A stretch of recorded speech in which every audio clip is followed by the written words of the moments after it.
Con un saludo de Cristo a la distancia, mi nombre es Omar Aguilar y esto es Perspectiva Católica. Perspectiva Católica, nuestro encuentro semanal en donde hablamos, compartimos, escuchamos, aprendemos y nos apoyamos en diferentes temas relacionados con la vida, la familia, la sociedad, la iglesia y el mundo en general. Y hoy tenemos un tema que pareciera un tema tabú, un tema del que no se habla, del que no se comparte y en el que desafortunadamente muchas personas lo sufren, lo interiorizan, pero no lo traen al frente. Hoy vamos a hablar del suicidio y autolesiones y para esto quiero darle la bienvenida en este momento en Miami, Florida, pero radicada en Monterrey, México, Mónica Zambrano. Mónica, bienvenida a Perspectiva Católica. Muchas gracias, Omar. Gracias por invitarme aquí a platicar con ustedes. Así es, y a esta plática que vamos a tener también se une desde Quito, Ecuador, Iván Maldonado. Iván, bienvenido y gracias por aceptar la invitación a estar en Perspectiva Católica. Muchas gracias también por la invitación. Estoy aquí para ayudar en lo que sea necesario. Así es. Iván, quería comenzar contigo. Decía yo al inicio, ¿no? Bueno, vamos a hablar acerca de un par de temas, de unas realidades que es salud mental y cómo esta pues es real. No es algo que solo lo vemos en las películas, solo leemos en algunos libros. Es decir, tenemos verdaderamente en muchas partes del mundo una crisis de salud mental. Entonces, brevemente, háblanos, explícanos un poco. Cuando hablamos de salud mental y los retos que esto conlleva, ¿de qué estamos hablando, Iván? Estamos hablando básicamente de que necesitamos cuidar de nuestra salud mental. A veces nos podemos ocupar de nuestro cuerpo, pero podemos descuidar la mente también. Y es importante prestarle el cuidado necesario para que podamos funcionar bien en la sociedad. Lastimosamente, hoy estamos con los efectos post-pandemia, en donde muchas de estas patologías, inseguridades, miedos surgieron y eso colaboró a que surjan estos problemas, ¿no? Por eso es importante en esta época que aquellas personas que estén sufriendo busquen la ayuda necesaria, no se queden en silencio. Es necesario ayudarse porque si no es más difícil salir de todo esto. Y Mónica, precisamente esto que menciona Iván, a veces por miedo, a veces por no saber, muchas veces, ¿verdad? Pensaría yo más y de pronto ustedes nos pueden ayudar. Yo creo que pensaría más de las veces, Mónica, muchos de nosotros no buscamos la ayuda porque no sabemos que lo que está pasando requiere atención. Yo creo que ahorita hace falta mucha educación, información acerca de qué es la salud mental, cuáles son los focos rojos de diferentes tipos de trastornos o de problemas que puedan surgir. Y entre más conozcamos y más podamos hablar del tema, pues más podemos buscar ayuda y así poder atender a tiempo. Así es, y hablando de esto, ir descubriendo y ir buscando las ayudas que necesitamos, mencionabas, Iván, de estas diferentes patologías. Hoy de manera particular nos queremos enfocar y hablar en dos que son una gran realidad, las autolesiones y el suicidio. Primero empecemos, Iván, con las autolesiones. ¿Qué es lo que significa esto? ¿Cómo se presenta esto? ¿Cuáles son algunas de las señales que llevan a alguien a esto? Ya, en primer lugar, hay que especificar que las autolesiones no necesariamente tienen implícito una necesidad de morir, no está implícito el suicidio. Las autolesiones son algunos cortes, golpes, mordeduras, quemaduras que se puede provocar la gente, especialmente los adolescentes, para regular sus emociones. Es decir, hablando de los adolescentes, ellos están sufriendo y el autolesionarse de alguna manera les ayuda a regularse. No tienen la necesidad de quitarse la vida, pero han encontrado una forma, encuentran la forma de aliviar su dolor en silencio. No lo conocen. Por lo general los padres no saben de que esto está ocurriendo y se puede volver inclusive una condición adictiva. Lo vuelven y lo vuelven a hacer y podría ir empeorando. Por eso es importante, como dice Mónica, hay que psicoeducar a la gente para que sepa qué es lo que está ocurriendo. Y que precisamente parte de esta educación, de esta formación, Mónica, es también el atrevernos a compartir nuestras propias experiencias de vida, el atrevernos a ayudar a aquel necesitado, pues compartiéndole lo que hemos experimentado, ¿verdad? Para que él vea que bueno, que no está pasándole solo a esta familia o a esta persona. Entonces, Mónica, qué importancia aquí también el poco a poco ir compartiendo todas estas realidades. De nuestras propias experiencias, pues más las personas se pueden identificar y pueden decir, mira, no soy nada más yo, sino y esta otra persona se está sintiendo igual. Y no sientes tanto esa soledad. Y como dijo el doctor, pues hay veces que esas personas que se autolesionan no necesariamente quieren morir, sino es tanto lo que están sintiendo allá adentro que no saben cómo poderlo sacar, y una manera es ya sea cortándose o sea con alguna quemadura o alguna manera de poder sacar todo eso que sienten, y es una manera no sana de poderlo hacer. Y si tú tienes terapia y lo trabajas de alguna manera, pues no lo tienes que sacar de esa forma en la que te estás lastimando a ti mismo. Y Mónica, ¿y qué pasa con esto? Déjame continuar contigo por un momento. ¿Qué pasa con algunas personas que todavía ven todo esto de la salud mental, de cuidar tus emociones, de cuidar tu estado en general como algo no necesario? ¿Qué pasa cuando alguien, bueno, dice, tranquilo que se te va a pasar, o no seas exagerado, o no es para tanto, o verdad, simplemente pues tienes que crecer, o madura ya? ¿Qué les decimos a estas personas que de pronto tienen esta falsa idea de que, bueno, tranquilo, lo duermo y mañana despierto y se acabó? Pues yo creo que esa era la manera en la que nosotros nos educaron. Antes no era, pues te aguantas y tienes que ser fuerte, y así es la manera que tú vas a ser resiliente y vas a poder lidiar con la vida, ¿verdad? Pero pues no había toda esta información que hay hoy en día, y estamos viviendo en un mundo muy diferente que nos tocó vivir a nosotros, a nuestros papás y a las generaciones más arriba. Entonces, todo este tema de redes sociales, de estar con toda la información todo el tiempo que te está llegando, genera demasiada ansiedad, genera mucha angustia.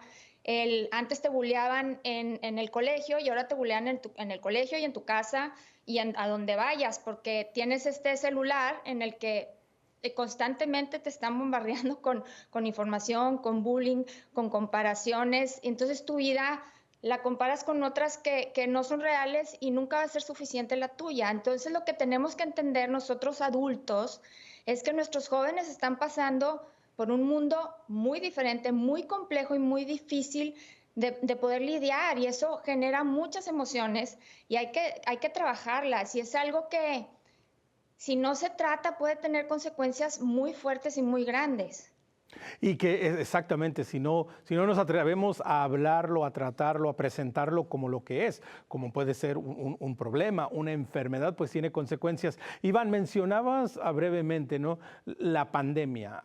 Y bueno, trajo muchas dificultades a lo largo y ancho del mundo, y creó precisamente una desconexión, ¿no?, en donde pues en el mundo entero nos tuvimos que ir a nuestra casa y pasar meses, en algunos lugares hasta más de un año encerrados, desconectados, y esto sacó al frente, ¿no?, tal vez algunas dificultades, tal vez algunos problemas que ya estaban ahí, pero que estaban como muy ocultos, pero también de pronto creó toda una serie de consecuencias que a lo mejor no estábamos listos. Entonces, Iván, háblanos un poco acerca de todo esto y cómo esto ha orillado a muchas personas a estas patologías, como el lesionarse a manera de expresar y tal vez tratar de sanar. Exactamente. La pandemia lo que hizo con nosotros, con todos los que estuvimos encerrados, fue limitarnos ampliamente. Así como nosotros tenemos la necesidad de comer alimentos para seguir subsistiendo, necesitamos de relaciones sociales, necesitamos salir al medio ambiente, ver a los carros pasar, conversar con gente, reunirnos, hablar. Y todo eso fue como disminuido. Ni siquiera las redes sociales estaban muy listas para enfrentar esto, porque mucha gente se reunía, hacía sesiones por videollamada o algo así, pero no era lo mismo. Ahora, al verse el alma humana reprimida, es como que otros factores inconscientes logran subir a la psique y comienzan a afectarnos. Por ejemplo, si yo ya tenía una depresión que no se me notaba mucho, porque estaba en contacto con otra gente, porque podía hablar con algunos amigos de lo que me estaba pasando. Y en la pandemia eso no se dio, ¿no? Entonces aparecieron muchos problemas de estrés, hubo depresión, mucha ansiedad, ¿no? Y mucha gente empezó a enfermar. Eso fue lo que ocurrió. Sí, exactamente, que se fue descubriendo todo esto. Entonces, Iván, continuando un poco con esta primera parte, ¿no? Con esto de las autolesiones, nos decías tú, pues no necesariamente es que una persona quiere quitarse la vida, sino simplemente, pudiéramos verlo, Iván, como una válvula de escape, es decir, manifiesto lo que tengo interno por medio de lesionarme, por medio de agredirme. ¿Es esto es una válvula de escape o todavía hay algo más? Sí, la autolesión es una forma de comunicación en realidad. Primero, le sirve a la persona que está haciéndose las autolesiones, le sirve para liberar la energía. Pueden haber aquí dos casos. Por ejemplo, hay Mm. pacientes que están muy ansiosos y utilizan las autolesiones para bajarse la ansiedad. Y hay gente que está como muy deprimida, están abajo y pueden utilizar las autolesiones para subir un poco su estado de ánimo. Ahora, esto es un síntoma, como yo decía, hacia afuera también. Los padres o los cuidadores podemos no darnos cuenta, pero si es que nos comenzamos a fijar en algunos detalles, por ejemplo, si los chicos o chicas pasan más tiempo encerrados en la habitación, si han dejado de tener amigos, si es que su alimentación está variando, si vemos que sus horas de sueño están alteradas o si vemos que está usando ropa distinta a la época. Por ejemplo, si está haciendo calor, debemos usando ropa que cubre hasta sus mangas o están usando pantalones con el fin de evitar que se vean sus lesiones. Ya son como señales de alerta. También podemos encontrar en sus cuartos objetos cortopunzantes, ya sea gilets, alfileres o cosas así por el estilo. Eso debería ya llamarnos la atención, porque de todas maneras esto es un mensaje y debemos preguntar con curiosidad qué está pasando, porque el síntoma, a eso nos lleva a nosotros los padres a investigar qué está pasando con el síntoma. ¿Qué quiere decir eso? Y el chico o la chica van a hablar, porque no hablan, pero están mostrándolo de alguna manera a través de los síntomas que están teniendo. Entonces es importantísima la comunicación, es súper importante eso. Sí, definitivo, ¿no? Ver y estar atento a las señales. Pero Iván, continuando contigo brevemente, pero ¿qué pasa con aquellos padres de familia, de pronto con aquellos educadores en el sistema educativo, en la escuela o aquellos amigos que están ante esta realidad, pero no saben cómo actuar? Pero dicen, bueno, estoy viendo los cambios que Iván me describe, le están pasando a mi mejor amiga. O sea, realmente esto está viviendo, pero no sé qué hacer, no sé cómo hablarle. ¿Qué tal si le hablo y se ofende? ¿O qué tal si me corta su amistad o se aleja de mí? ¿Qué le decimos a las personas que están alrededor y que ven estos cambios y que de pronto pues no saben por dónde empezar, cómo hablar? Eso es parte del tabú, que es no hablar de estos temas. Por eso es importantísima la psicoeducación. Hablar con los educadores, hablar con los padres, decirles qué es lo que está pasando, ayudarles, ¿no? Por lo general, los chicos que se cortan se juntan con otros chicos que también se cortan. Entonces mantienen como una comunidad secreta, ¿no? Entonces, si es que alguien puede darse cuenta de que algo está pasando, hay que abordarla, hay que tener esa valentía de acercarse, ya sea que sea un familiar o no sea un familiar. Si un profesor se da cuenta de que algo está ocurriendo, debe consultar, llamar a los padres y decir lo que está observando. Y los padres tenemos la obligación y la necesidad de hablar con nuestros hijos. No debemos juzgar ni criticar. Muchos padres dicen, lo estás haciendo porque quieres llamar la atención o se van a ofender. Cada vez que tú te cortas, no sabes lo mal que yo me siento. Y con eso se corta la comunicación definitivamente. Este es un síntoma como cuando un chico tiene un dolor de cabeza y dice, me duele la cabeza. Yo pregunto, ¿qué te pasa? ¿Cómo te sientes? ¿Necesitas una pastilla? Igual, cuando yo veo uno de estos síntomas, tengo que acercarme con seguridad y con valentía y preguntar qué es lo que está ocurriendo. Así yo voy a dar con los problemas y voy a poder llevar a mi hijo o a mi hija a que tenga una ayuda psicoterapéutica temprana para que esto no vaya progresando. Y que, Mónica, precisamente, ¿no? Esta parte que es importante que menciona Iván, pues empezar a buscar las ayudas, a romper el estigma y el tabú de decir esto no se habla, pero también entre los padres, entre los adultos, también de alguna manera buscar esos vínculos, esas conexiones para no sentirnos solos, porque pues ha de ser difícil, ¿no? Para unos padres que están viviendo una situación así, decir, bueno, ¿a quién acudo? Es decir, es nuestro problema, no queremos que nadie se entere, pues a ver cómo lo solucionamos. Entonces la importancia de también entender, Mónica, no, también tenemos que buscar ayuda para poder ayudar. Sí, totalmente. Tienes que saber hacia dónde puedes voltear para brindar esa ayuda a tu hijo, a tu amigo, a tu pareja, ¿verdad? Y algo que se me hace muy importante que hacer es, o cómo podemos nosotros normalizar estos temas en nuestra casa, es realmente hablar nosotros de nuestras emociones. ¿Cuántas veces nuestros hijos no tienen idea si la estamos pasando bien o mal? Y tal vez tenemos un problema en el trabajo y estamos muy estresados y no comunicamos realmente cómo nos sentimos y nada más estamos de mal humor o explotamos cuando hacen algo. Y en lugar de hacer eso, pues lo que podríamos hacer es decir, ay, hoy, ahorita la estoy pasando muy mal por estas razones y poder normalizarlo y preguntar a los niños cómo se sienten o tienes un examen, cómo te has sentido, estás ansioso, te sientes seguro, cómo has estado, en qué te puedo ayudar. Entonces, todas estas maneras de poder comunicarnos en la casa nos pueden normalizar y entonces así poder hacer que sepan cuáles son los focos rojos y también cuándo pedir ayuda y hablar realmente de cómo nos sentimos. Y que Mónica, esta parte que mencionas es muy interesante porque pudiéramos pensar que hay una desconexión entre padres e hijos en la familia, ¿no? Pues el hijo tiene la función de ser el hijo, de estudiar, de obedecer, de hacer lo que le dicen, y el padre tiene la función de ser el proveedor, de mandar, de dirigir. Entonces, pudiéramos llegar a pensar, no hay conexión, mis hijos no necesitan saber cómo me siento, o yo no necesito saber cómo se sienten, pero mencionas algo muy importante, es parte de ser familia esto también, ¿no? Exactamente, y es parte de ser padres, el darles tú ese regalo a tus hijos de poder ellos hablar de sus emociones tranquilamente, sin ser juzgados y en un lugar seguro.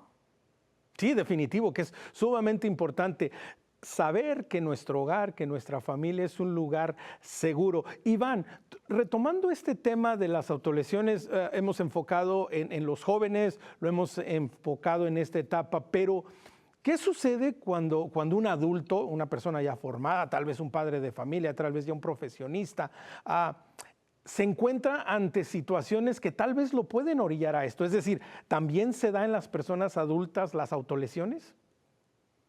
Bueno, las autolesiones se dan aproximadamente entre los 12 y 25 años. Y digo 25 años porque más o menos hasta esa edad una parte del cerebro, que es la corteza prefrontal, Ujú. ha terminado de madurar. Y esta corteza prefrontal es la que nos da como la capacidad de elegir, ver a futuro, programar la vida, ¿no?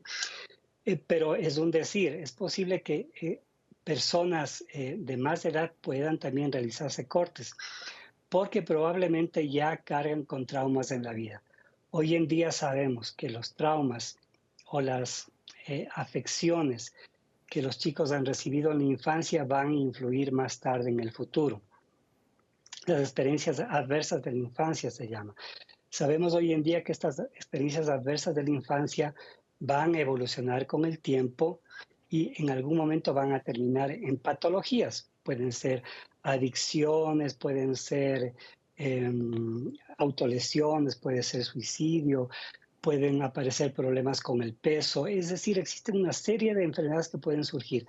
Por eso es importante cuando detectemos que algo está pasando con nuestras vidas, hay que acudir a pedir ayuda, ¿no? Es, Ahora, en es- primera instancia estamos los papás, ¿no es cierto? Estamos los papás en primera instancia para darnos cuenta qué es lo que les está pasando a nuestros hijos.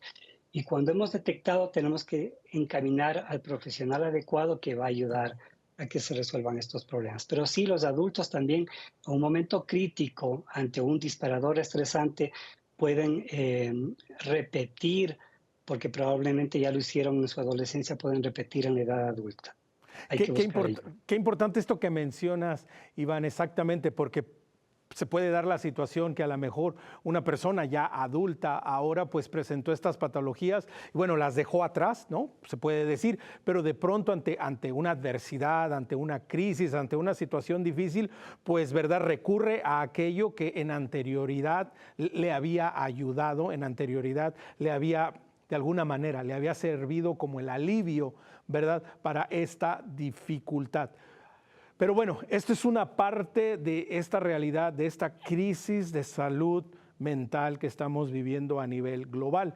Y Mónica, pero también está la otra parte que todavía hoy en día sigue siendo un tabú, que sigue siendo difícil por la realidad que representa cuando hablamos del suicidio, Mónica. Sí, yo les voy a platicar un poquito mi historia y por qué estoy yo aquí. Mi esposo y yo perdimos a nuestro hijo Fernando, el más grande, por suicidio hace 4 años, exacto, ahorita en julio. Y ha sido un proceso muy difícil y muy complejo. El duelo por suicidio trae muchas implicaciones muy fuertes, trae mucha culpabilidad, trae mucha ansiedad, trae estrés postraumático, trae el que no hice y está repitiendo y repitiendo es que tal vez en este momento me pudo querer decir algo. Y Fernando, nuestro hijo, estaba siendo tratado para ansiedad desde como los 11 años y iba a terapia y luego de repente ya lo daban de alta porque iba mejor. Y realmente nunca nos dimos cuenta de focos rojos muy evidentes.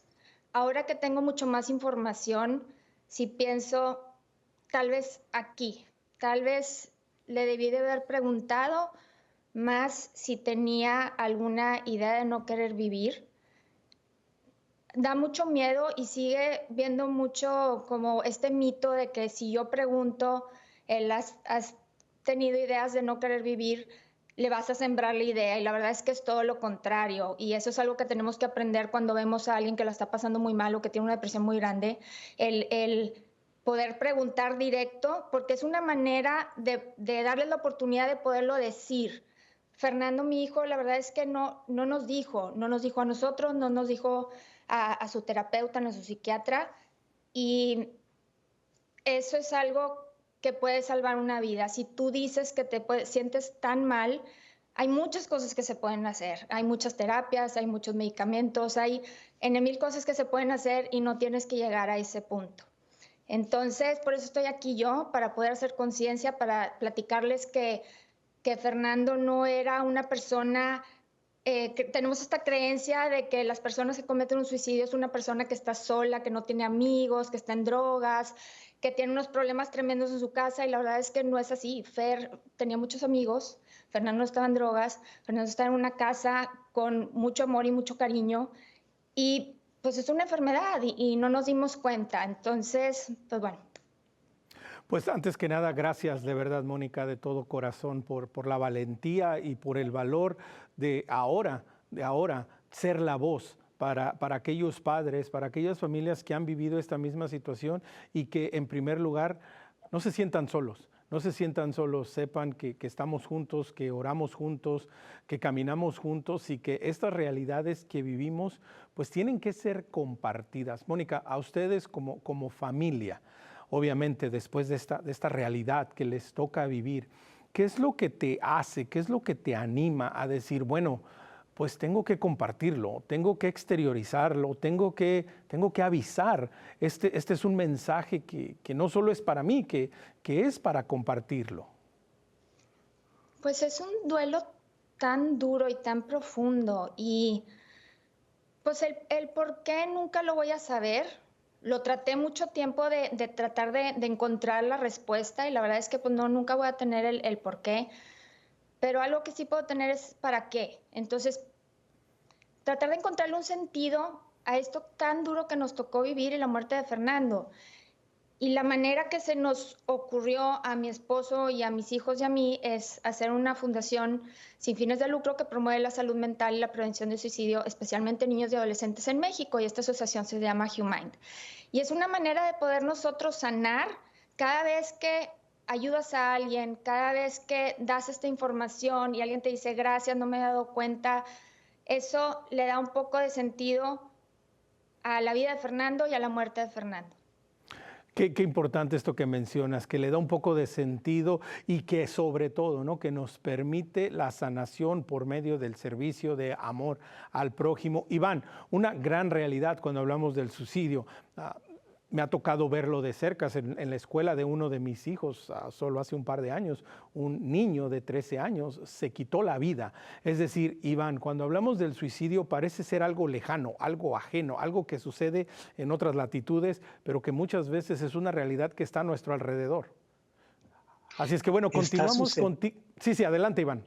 Sí, está sucediendo, de hecho, en la adolescencia y el suicidio. Bueno, continuamos con Mónica mientras recuperamos a Iván en imagen. Mónica, cuéntanos un poco más acerca de esta fundación.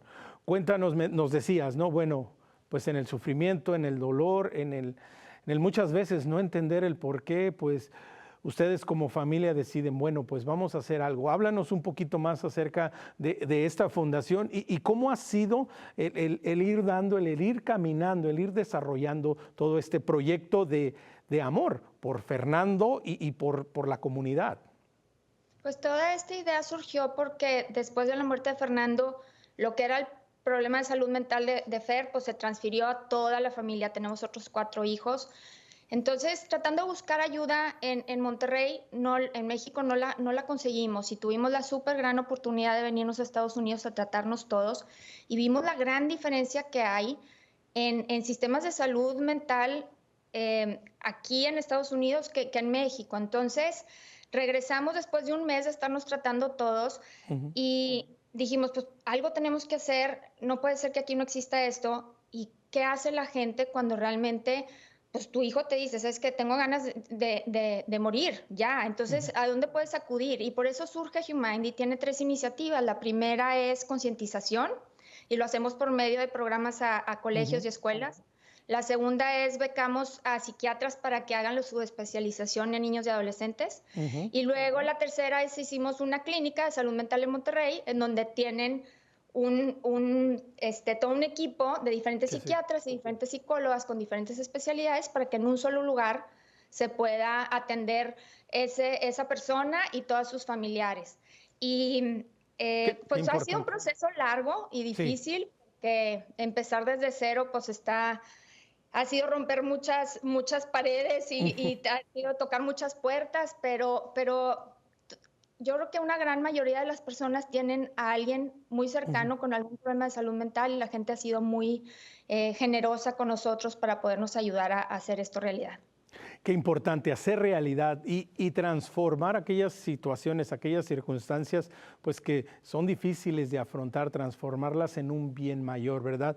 Me encanta este proyecto que están realizando. Continuaremos compartiendo, continuaremos escuchando después de la pausa. Vamos a un pequeño corte. Recuerde, si quiere inscribirnos, contáctese con nosotros por medio de nuestro correo electrónico perspectiva@ewtn.com. También, por favor, síganos en nuestra página de Facebook, Perspectiva EWTN. No se vaya, regresamos después del corte.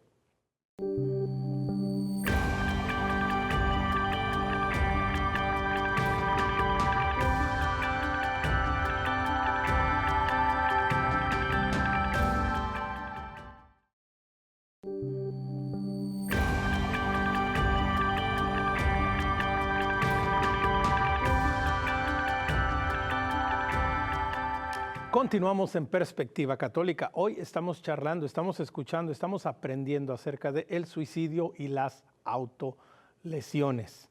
Gracias a nuestros invitados, a Iván desde Quito, Ecuador, a Mónica en Miami, pero residente de Monterrey, México, que nos están acompañando. Iván, te hacía la pregunta antes de salir del corte acerca del suicidio y te compartía brevemente, ¿no? Que es algo que bueno, muchos de nosotros hemos visto de cerca. Se convertía que esto lo hace un par de años en una de las escuelas de mis hijos. Un niño de 13 años se quitó la vida. Es decir, el suicidio a veces parece ser algo demasiado lejano o que solo vemos en las noticias, pero desafortunadamente también es una crisis de salud mental que estamos viviendo hoy en día, Iván. Sí, te decía que el suicidio en los adolescentes es la tercera causa de muerte. pero es un tema del cual no se habla. O sea, la gente no dice, generalmente no dice mi hijo se suicidó o se quitó la vida, porque es un tema tabú. Existen muchos prejuicios en contra del suicidio. Pero no solo en los adolescentes, también en adultos, en hombres, por ejemplo, la edad aproximada de suicidio está entre los 55 años, en mujeres 45 años más o menos, y aparece y reaparece nuevamente en la tercera edad, ¿no? Entonces es un problema amplio, ¿no? Y yo insisto, es importante el cuidado de la salud mental. Es importante preguntar a nuestros hijos cómo se sienten. A veces los suicidas lo hacen todo en silencio, a veces nunca se supo qué fue lo que pasó, pero situaciones muy fuertes de estrés. O sea, pueden haber algunos componentes, por ejemplo, sociales. En la sociedad algo está pasando. Pueden haber componentes biológicos. Mi cerebro, por alguna razón, no está produciendo los químicos necesarios. Y además puede haber la propia personalidad, el ambiente familiar que puede estar fallando en algún sentido. Es una cuestión a veces difícil de concebir por qué está ocurriendo, por qué ocurre esto, pero hay que ser insistentes. Lo importante es meterse al tema sin tabú, investigarlo. El suicidio se puede prevenir con psicoeducación, con cuidado, con tratamiento psicológico, con medicación también. En muchas ocasiones hace falta, se puede prevenir. Entonces hay que alertar a la sociedad para que haya más cuidado al respecto. Y también, Iván, creo que en este punto muchas veces caemos en la salida fácil de decir, bueno, es que tal vez era una persona débil o no tuvo la fuerza suficiente o simplemente pues buscó la salida fácil. Y también hay que hacer, hay que hablar y hay que presentar que no necesariamente es esto, que como bien dices, Iván, hay una serie de situaciones más allá de lo visible, entonces no podemos reducirlo a un par de opiniones, ¿no? Exactamente. En primer lugar, hay que entender que el suicida carga un dolor inmenso, no logra contenerlo. No es que se quiere quitar la vida, lo que quiere es quitarse el dolor que está experimentando y es por eso que finalmente encuentran aquella aparente salida para calmar su dolor. Pero ya te digo, es posible encontrar solución cuando hay un cuidado, cuando recibe la atención necesaria. Yo insisto, es importante trabajar los traumas de la infancia porque son los que generalmente más tarde, al no ser resueltos, van a llevar esta condición. Aunque no solo, a veces pueden existir eventos traumáticos importantes que la psique, el cerebro de la persona, la personalidad no lo resiste y puede tomar esa decisión. Y enfatizar un poco más, continuando contigo, Iván, enfatizar lo que decías tú hace unos minutos. Este es un problema que literalmente está en todas las etapas de la vida de la persona, es decir, no solo estamos hablando de que los jóvenes, nos decías la edad media, el promedio entre las mujeres creo era 45, los hombres 50 y después en la tercera edad. Es decir, esta es una constante que nos quiere decir, ¿no? Que no podemos en algún momento descuidarnos o decir, pues ya todo está bien, ¿no? Así es, no se puede descuidar uno. Sobre todo, bueno, es difícil mirar a veces porque tú puedes ver a un paciente, a una persona que está feliz y contenta y de pronto tienes la historia de que se ha quitado la vida. Ahora, existen algunos componentes que sí pueden darnos más pistas, ¿no? Si es que la persona está muy triste, ha dejado de hablar, o algunas patologías como por ejemplo el trastorno límite de la personalidad puede conllevar suicidio, o el trastorno bipolar en su fase depresiva puede traer suicidio, o también aquellas personas que ya han intentado quitarse la vida en alguna ocasión, con seguridad lo van a volver a hacer en una siguiente ocasión y tal vez puedan conseguir lo que están buscando. Entonces, todo eso es importante estar alertas, sobre todo cuando yo veo que si mi hijo, mi hija tiene depresión o ha cambiado algo en su conducta. A veces los papás tenemos como una intuición, decimos, algo está pasando aquí. No me voy a quedar con esa intuición, voy a acercarme a mi hijo, a mi hija, a mi familiar, a mi amigo y voy a preguntar, ¿qué te está pasando? ¿Cómo vas? Yo tengo mucho énfasis en hacer muchas preguntas a mis pacientes cuando noto que hay depresión, porque me interesa saber si es que hay ideación suicida o no existe. La ideación suicida es cuando el paciente ya está pensando en cómo lo va a hacer. Ujú. La depresión, las ideas de suicidio no aparecen de la nada, comienzan poquito a poco, ¿no? Y van increciendo poco a poco hasta que finalmente esto se consuma. Si es que somos hábiles, podemos, si estamos muy educados, podemos darnos cuenta en qué punto está el paciente, la persona, para poder ayudarle. Y que precisamente, Mónica, esto que menciona Iván, la importancia de la educación, la importancia de trabajar juntos como comunidad, la importancia de no encerrarnos, de no enclaustrarnos y decir, bueno, pues es un problema de mi familia, es un problema que solo me pertenece a mí y nadie me puede ayudar, nadie puede hacer nada por mí. Por el contrario, decir, tengo que salir. Para ustedes, después de haber vivido y de haber experimentado la pérdida de Fernando y decidir, oye, pues tenemos que hacer algo, tenemos que salir. ¿Cómo ha sido la respuesta? ¿Cómo han encontrado que la gente está abierta, sigue siendo un tabú? ¿Cómo va todo esto, Mónica? Definitivamente sigue siendo un tabú grande. Y más en los adultos que los jóvenes. Los jóvenes como que ahorita muchos artistas y muchos deportistas están hablando de que necesitan un break porque tienen mucha ansiedad o porque sienten demasiada presión. Entonces los jóvenes yo los veo un poco más abiertos. Los adultos muchas veces el problema son los papás que no están entendiendo realmente cuál es la situación de su hijo y que realmente necesitan buscarle ayuda ya. Y algo que sí quiero decir, que mucha gente me pregunta, porque a mí se me acerca mucha gente, como ya me tocó vivir eso y fuimos muy abiertos en la manera que murió Fernando y con la fundación, lo que me preguntan mucho es que me dijo mi hijo o mi hija que ya no quiere vivir, pero a mí se me hace que me está manipulando. Y lo que es bien importante es que cuando una persona dice que ya no quiere vivir, se tiene que tomar muy en serio y en el momento buscar ayuda de un profesional inmediatamente, porque no sabemos si realmente lo dijo por manipulación o no sabemos si realmente en el momento dijo algo que tenía muy escondido y con el enojo, con lo que sea, pues lo sacó. Entonces lo tenemos que tomar como una amenaza real y ya un profesional de la salud mental va a decidir a ver si era real o qué tan en riesgo está o no.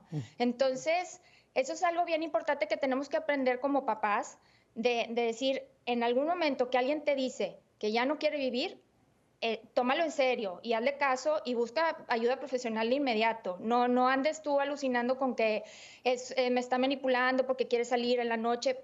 No sabes, tal vez sí trae esto adentro. Y qué bendición que te está diciendo, porque entonces le puedes ayudar muchísimo a que si no te hubiera dicho. Y Mónica, continuando con esto que tú mencionas, que es muy interesante, ¿no? Dices, el mayor problema para hablarlo, para expresarlo, para compartirlo es con los padres. Tiene mucho que ver también, ¿no? La formación. La idea o la mala idea que hemos tenido de este tema y que, bueno, simple y sencillamente no se salva. Entonces, ahora qué importante es para los padres este mensaje, Mónica, de alguna u otra manera, pero ¿por dónde empiezan los padres? Porque pues me imagino que más de un padre que está viendo el programa ha escuchado eso que tú acabas de decir, que su hijo le ha dicho, no quiero vivir, estoy fastidiado de la vida, no le hallo sentido, y más de un padre ha respondido como tú dices, pues me está manipulando y solo es porque me está chantajeando. Pero ¿cómo podemos cambiar ese chip y decir, espera, aquí pasa algo? Pues yo creo que ahorita tenemos muchísimas herramientas en las que podemos aprender acerca de salud mental y saber qué hacer, porque ahorita tú googleas psicólogos en el área donde estás y te van a salir varios, o tienes en el colegio de tus hijos, hay una psicóloga que te puede referir con alguien, o te puede decir, le puedes preguntar, oye, está pasando esto, ¿tú qué opinas? Y te va a referir con alguien más. Hay muchísimos podcasts, hay programas aquí como el de ustedes que dan muchísima información acerca de qué hacer y cuándo es importante buscar ayuda. Entonces yo creo que tenemos que aprovechar hoy en día, así como ha sido una causa de problemas de salud mental, todo esto de las redes sociales, de todo, pues también puede ser una súper herramienta si es bien utilizada. Entonces yo creo que podemos buscar mucha información tienes una duda, oye, mi hijo está durmiendo mucho, pues googlea, mi hijo está durmiendo mucho. Te van a salir ahí varias cosas, otros focos rojos que puedes ver y dices, no, ¿sabes qué? Pues nada más es eso, pues déjame lo llevo con su pediatra y déjame checo. O tal vez si dice, no está durmiendo, ha cambiado mucho en su personalidad, está muy retraído. Muchas veces como papás de adolescentes no sabemos si es la adolescencia o si realmente lo está pasando mal. Y pues, no pierdes nada con ir a preguntarle a alguien profesional a ver si nada más es una etapa que se le va a pasar o si realmente está viviendo y está sufriendo por dentro. Exactamente, no perdemos nada con preguntar, con acercarnos. Iván, también esto tiene sus consecuencias, su dinámica dentro de la vida profesional, dentro de la vida fuera de casa, porque bueno, hemos estado hablando de las cosas que se pueden hacer, de las señales, de tener esta comunicación dentro de la familia, pero también este es un reto y es una invitación, ¿no, Iván? También a estar atentos a nuestro entorno en la escuela, en la oficina, en el trabajo, es decir, la salud mental afecta a todas las áreas, ¿no? Sí, afecta a todas las áreas. Es importante estar muy atento. Estaba pensando en relación a la familia de los chicos con tendencia suicida. También es importante revisar ahí qué está pasando en la familia. Cómo es el papá? ¿Cómo es la mamá? ¿Existe algo que esté perturbando la dinámica familiar? Muchos padres también cargan ya con conflictos del pasado, ¿no? Y los traen y no se los han tratado, no han hablado. Y eso se desparrama sobre la familia, se vuelve como un componente más de la dinámica familiar. Es importante también que si algo está pasando con nuestros hijos, los padres también tienen que acudir a terapia, tienen que ir, ver qué les pasa, de qué manera su propia autoestima está afectando a sus hijos o su carácter, si es que son impulsivos, si es que son ansiosos o si son deprimidos, ver qué es lo que está pasando ahí, porque lo que muchas veces se ve es que el chico está confundido, pero los papás también están confundidos. A veces es necesario ya acudir a terapia familiar para que todo esto se pueda resolver. Y que precisamente es uno de los mayores retos hoy en día, ¿no? Decir y reconocer que necesitamos la ayuda, que necesitamos la asistencia y que a veces la salud, no solo física, pero la salud emocional y mental de nuestras familias depende de lo que hagamos y de lo que dejemos de hacer, ¿no, Iván? Qué importante aquí reconocer que todo lo que hemos estado hablando y esta invitación y este énfasis que haces ahora, es decir, a ser proactivo. No solo ver algo está pasando o me siento mal, pero la importancia de que se tiene que actuar, no podemos dejarlo pasar, ¿no, Iván? Así es, no podemos dejarlo pasar. Como dice Mónica, si un hijo mío dice, ay, qué vida tan dura, ya no quiero vivir, ojalá algún día despierte y ya no esté aquí, o ojalá algún día me acueste a dormir y ya no me despierte nunca. Entonces, si es que oímos eso, ese es un foco rojo altísimo, no podemos descuidarnos nunca. Oímos eso, enseguida hay que tomar cartas en el asunto. Y preguntar sin temor, porque sí puede existir el temor. Los padres dicen, pero si le pregunto sobre el suicidio, él va a coger ideas y las va a realizar, pero no, más bien es beneficioso porque le damos la oportunidad a que el chico o la chica puedan hablar sobre lo que les esté pasando, que se liberen de la carga que tienen. Y Iván, y yo creo la pregunta va para Mónica también. Lo han mencionado ustedes en repetidas ocasiones, la necesidad y la importancia de preguntar. Y le hago la pregunta a los dos. Mónica, comienzo contigo. Pero ¿cómo pregunto? ¿Es directo? ¿Le doy vueltas? ¿Le mando una carta? ¿Le escribo un texto? ¿Cómo hacemos esto? Si alguien dice, bueno, creo que hay ciertas señales, pero ¿cómo lo articulo? ¿Cómo lo digo? Pues yo creo que primero puedes empezar con platicando un poquito, ¿sabes qué? Te he visto un poco triste, he visto que has estado un poco más encerrado, o he visto que estás de mal humor, o he visto que la estás pasando muy mal en el trabajo, o algo así, que dependiendo de con quién estás hablando, y luego pensar, oye, ¿no sería bueno buscar ayuda? Y si le vas siguiendo la plática y se tiene que preguntar muy directo, y se pregunta, ¿has tenido ideas de no querer vivir?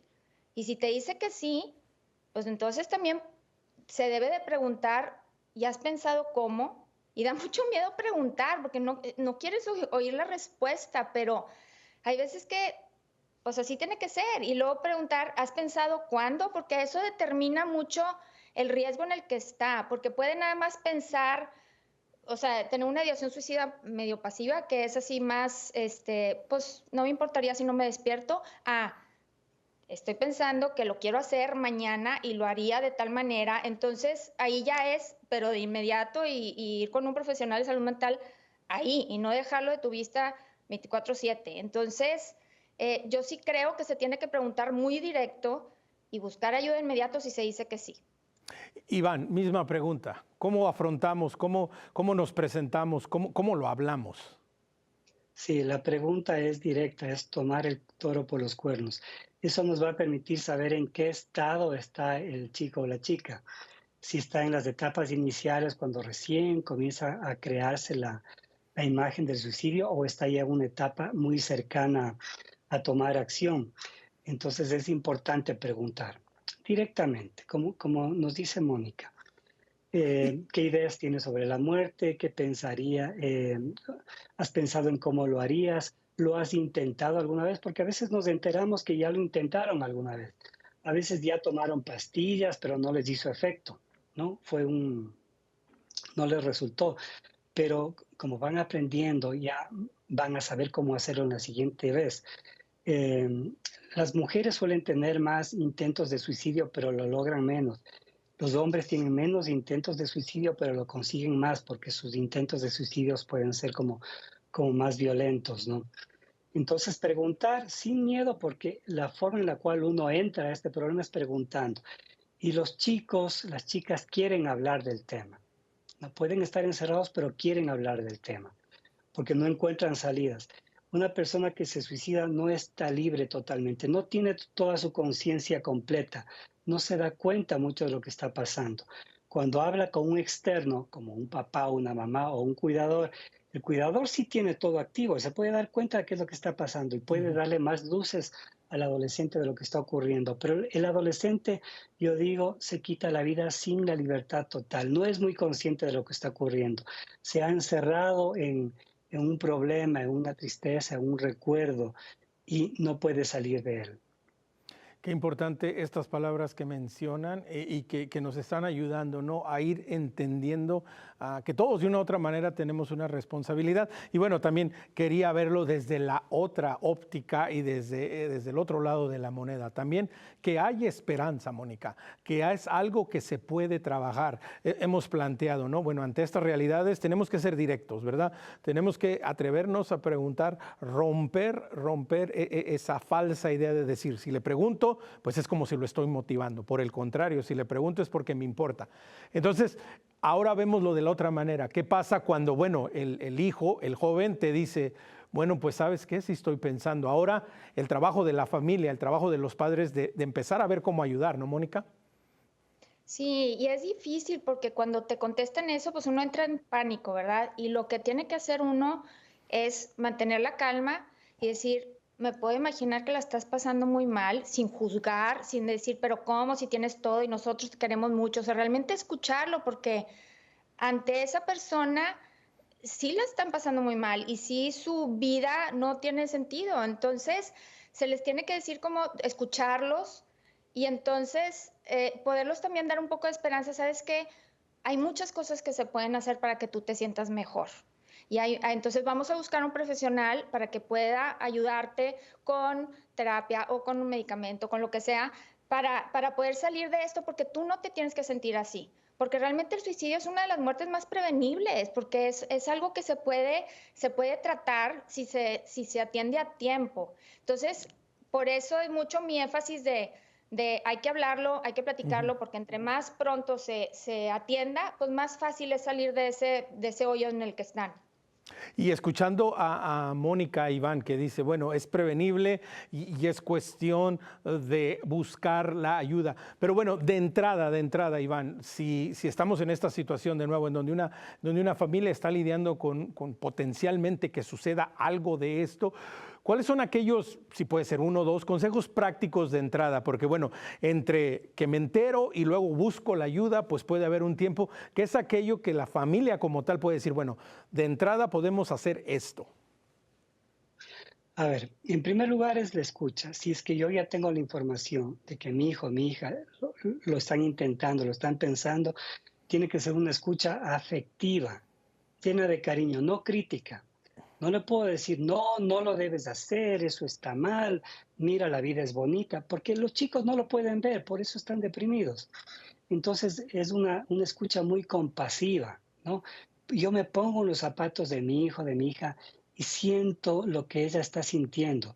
Y le voy a hacer sentir que se siente acompañada, de que yo estoy con ella o con él, que puede confiar en mí, que yo voy a estar ahí presente para ayudarle. Es esa la manera adecuada de acercarse. Es una escucha afectiva, no crítica. Muchas Oye, veces los padres Iván, critican. y déjame, te detengo aquí para preguntarte, pero también puede ser factible que los padres se lleguen a sentir culpables, que puedan decir, bueno, pues es que es por lo que yo les he hecho, o por lo que les he dejado de hacer, o por lo que les he hecho. ¿También existe esta posibilidad que los Sí. padres puedan tener este sentimiento? Los padres siempre nos vamos a culpar, eso es normal, porque están a nuestro cargo y de pronto tenemos a un hijo o una hija que está deprimida e intentando quitarse la vida o está cortándose. También explorar mis propias culpas, ¿no? Porque algo está pasando en la dinámica familiar. Por eso yo sí digo, en estos casos es importante que a más de que el chico o la chica tengan ayuda psicoterapéutica, deberían también los papás acudir al psicólogo, ¿no? O hacer terapias familiares para descubrir qué está pasando en la dinámica familiar. Como yo decía, yo como papá puedo traer también mis propios pesares y los estoy poniendo ahí sin darme cuenta siquiera. Hay que esclarecerlo todo, hay que sacarlo afuera para que adentro nazcan cosas buenas, como dice una canción. Y que esta realidad que estamos planteando, Mónica, pues vamos viendo de nuevo, ¿no? Que existe también la esperanza y que algo que puede ser tan abrumador, tan perturbador, tan difícil, pues al final puede ser un beneficio para la familia. Es decir, como bien nos acaba de decir Iván, pues de pronto los padres con este sentimiento de culpa, ¿verdad? De pude haber hecho más, como tú también en su momento nos lo compartías, pues utilizamos esta situación para un bien mayor para nuestras familias y después, Mónica, para también dar testimonio. Sí, totalmente. Y ahorita que dicen mucho de la culpa, pues es con lo que yo más he batallado, era mi hijo, yo era responsable. ¿Cómo puede ser que no me di cuenta? ¿Qué hice yo mal para que él se sintiera mal? Y hay veces que pues, no somos los culpables. Y yo creo que también por eso hay mucho estigma en que llevar a tu hijo a buscar ayuda, porque pues es que entonces yo tal vez estoy haciendo algo mal, entonces pues el psicólogo va a pensar que yo soy mal padre. Entonces sí existe todo este estigma y la verdad es que pues hay veces que así pasa, que son situaciones que se les van juntando y acumulando en el colegio, en tu casa, socialmente o lo que sea, que puedan hacer que se les vaya, pues se vayan empezando a sentir peor. Exactamente, y que precisamente, ¿no?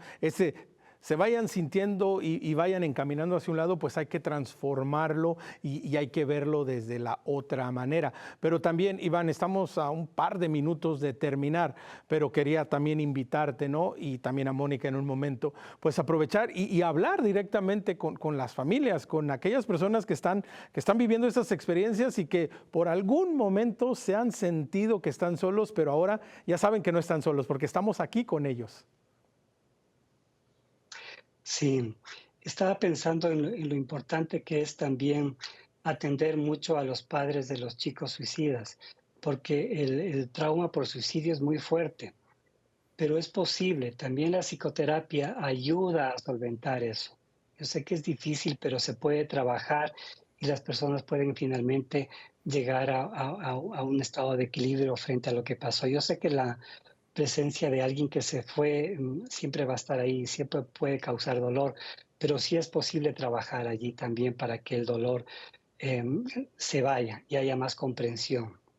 Esto es algo muy importante. Sí es posible que haya sanación, sí es posible salir adelante, pero tenemos que trabajarlo juntos. Mónica, te doy los últimos 30 segundos para un mensaje más y agradeciéndoles a ambos y Mónica de manera particular. Gracias por la Gracias. valentía de compartirnos tu experiencia. Adelante, Mónica. Gracias, Omar. Pues lo que yo les quiero decir a aquellos papás que ahorita están pasando por un momento difícil con sus hijos, que tienen algún problema de salud mental, les quiero decir que es mucho más normal de lo que ustedes piensan y que una gran mayoría de personas que ustedes conocen están viviendo lo mismo. 1 de cada 4 personas padece un problema de salud mental. Entonces, si no es en tu casa, pues es un amigo o es en casa de tu hermano o lo que sea. Entonces, mucha gente lo está viviendo, no estás solo. Y ahorita hay muchas maneras de poderte educar, de poder saber cómo actuar, qué decir, qué hacer, hacia dónde acudir, para poder salir adelante. Y pues es más, nosotros también poder hablar de lo que estamos Sí. viviendo y estamos pasando para poder normalizar este tema. Exactamente, y eso es lo que hemos hecho hoy en Perspectiva Católica, hablar de este tema, traerlo al frente y decir, no estás solo, no estamos solos. Gracias a nuestros invitados, recuerde, si quiere conectar con nosotros, escríbanos perspectiva@ewtn.com y por favor, dele like a nuestra página de Facebook, Perspectiva EWTN. Será hasta la próxima, pero recuerde que nuestra perspectiva siempre sea el amor.